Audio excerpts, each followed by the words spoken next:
bio that you put for me on the Yes. that came on the email, it didn't Yes. say that I've received the Golden Hammer Award, which is probably the Okay. biggest thing. So Okay. Awesome. I'll yeah, mention that. yeah. Okay. Cool. Do you know what year? Do you remember? It was 2014. Cool. Wow.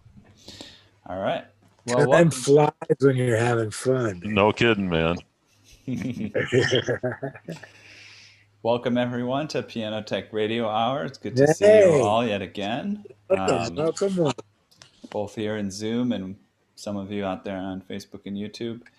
And I'll just sort of let a few people filter in before I do the introduction, and then we'll dive in with our renowned guest today, Rick Balderson. And okay, so I'll just let the next other people filter in after this. I'll give the introduction now. So welcome to Piano Tech Radio Hour, which is brought to you by Piano Technicians Masterclasses, an online educational resource that offers you cutting edge instruction from piano industry masters without leaving your home. And remind you, we've got a convention coming up in March. So we'll put links in the chat later to check that out, and would love to have you there. I'll introduce our guest for today. That is Rick Balderson. Rick is president and founder of Balderson Pianos in Salt Lake City, Utah. He's a registered piano technician, was awarded the Member of Note and also the Golden Hammer Award of 2014 of the PTG. Been inducted into the PTG Hall of Fame. He is an international consultant for several major piano manufacturers. As a piano tech, Rick has been an active and passionate member of the PTG, both serving with his local chapter as well as on the board of the Guild. So, Rick, it's really great to see you here. Thank you. Thanks for having me. Yeah, I really appreciate it. It's been, you and I have been in touch over the past several years. So we have. It's good to finally connect and have you be a part of things. It's great to be here. David, did you have anything you wanted to also launch in about Rick? I know you've known him much longer than me. Rick Balderson has been the quiet voice of my conscience without him knowing about it for about 15 years. I've been, I guess, first intimidated and then just awestruck by the time that I've spent with him and the value that I've gotten from it, both as a piano technician. He's one of the best piano technicians in the world, and he's just a great guy, powerful and humble at the same time. He's just a great guy, and he understands that there's a lot of joy in giving, and that's a human being that I really respect. A human being that's connected to the joy of giving other human beings value on the planet. So he could talk about, he could be here for 3 hours and talk about stuff he's done. I mean, my God, he wrote one of the foremost books on oral tuning that exist, that have ever existed. So I'm just so happy to see him here and be involved with us. So well said. Welcome. Well Rick. said. Welcome. Thank you. That was it was touching. Thank you. I'll launch in here with kind of things that we might talk about. And of course, folks, the audience, you're here just as important as everyone else. Your questions are really excellent and make for a great session. So I've got a question already from Fred. Rick, how many Faziolis can you buy each year, and how much prep do they need? Have you been to Vienna? 2-part question. I've been to Vienna, but Busendorfer's in Vienna. Fazioli is in Sicily, Italy. So I've been to Sicily a lot more than I have Vienna, but I've also been to Vienna, and they're both beautiful places. Right now, the production of the factory at Fazioli is about 140 instruments a year for the world.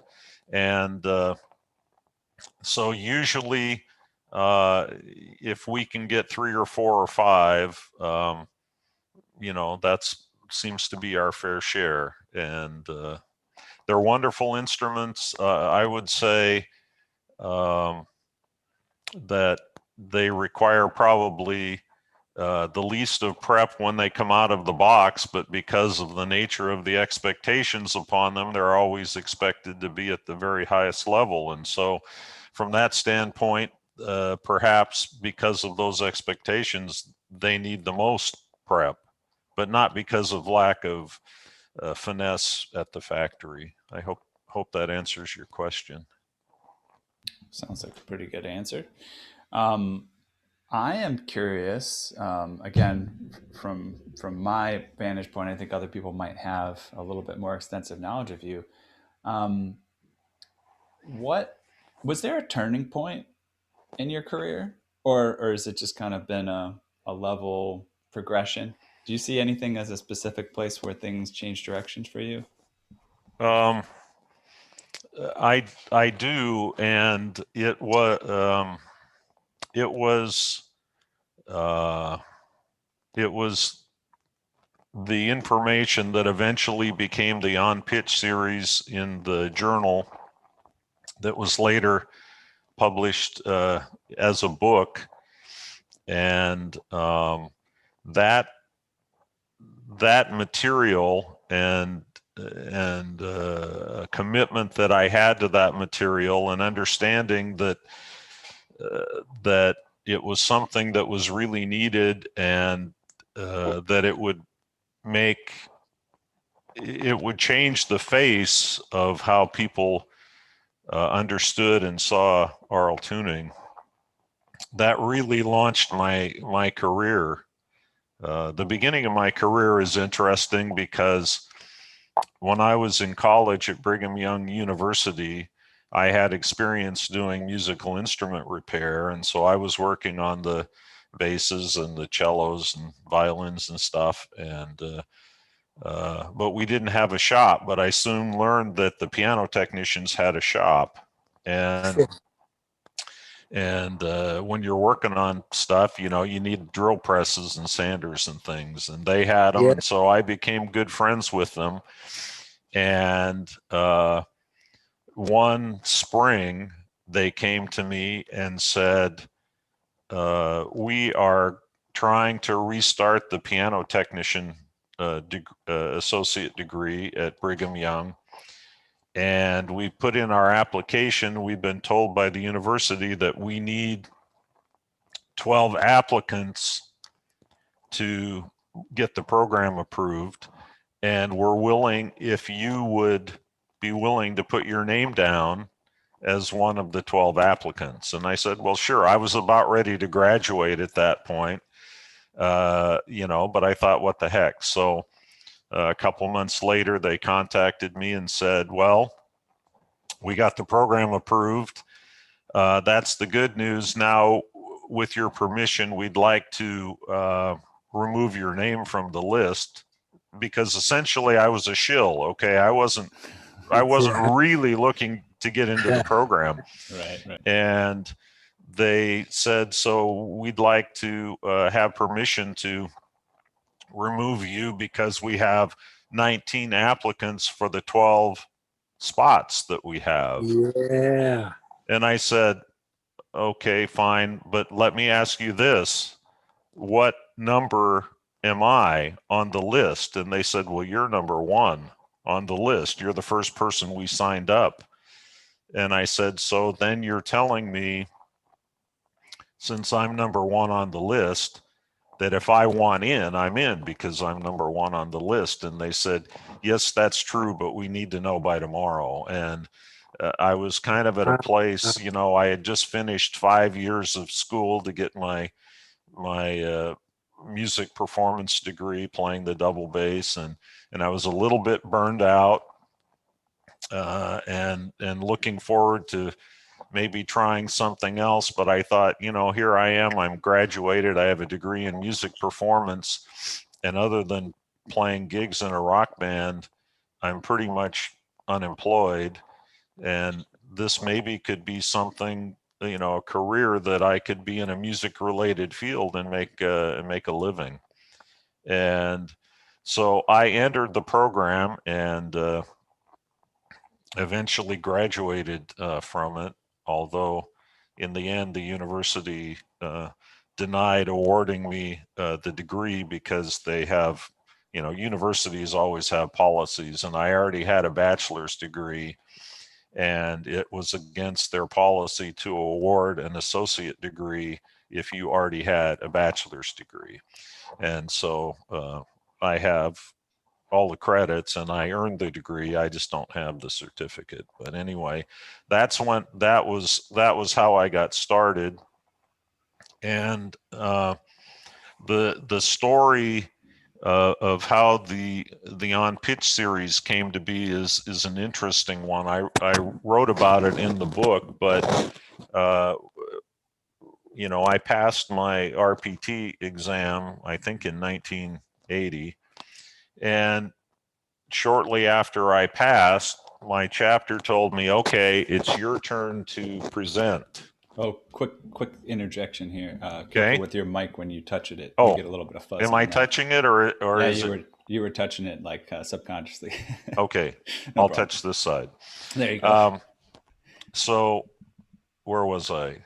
Oh, so they said you have to teach. This was like maybe in August, and that May, I had the interesting opportunity of being able to have dinner with Jim Coleman Sr., who was teaching at the Utah Intermountain Convention, and it was just him and me.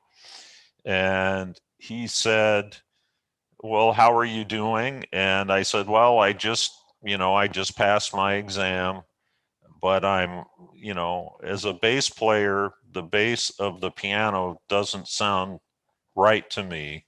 It doesn't sound like when I'm playing in an orchestra or playing octaves with the cellos, it doesn't sound the same." And he said, "Well, that's because of inharmonicity and so on." And he said, "Well, tell me, what test are you using to test your work when you're doing, when you're tuning the bass?" And I said, "Well, I was taught to use the minor third major sixth test for tuning the bass." And he said, "Well, that's an excellent test for the bass." And then he made a statement that made the light bulb go on. He said, well, he didn't say, he said the minor third major sixth test is the test for a 6/3 octave. And the light bulb went on at that moment, because I thought, well, if the minor third major sixth test is the test for a 6/3 octave, then the other test that I've been taught must be the test for some other type of octave. And the real revelation was they're all different. And at that point, when aural tuning classes were being taught, it was always, tune the fourths wide, tune the fifths narrow, and tune the octaves pure. And what became obvious at that point was the octave is never pure. It can't be pure. It's always going to be beating someplace, and we have to decide where to make it not beat. And so this was the impetus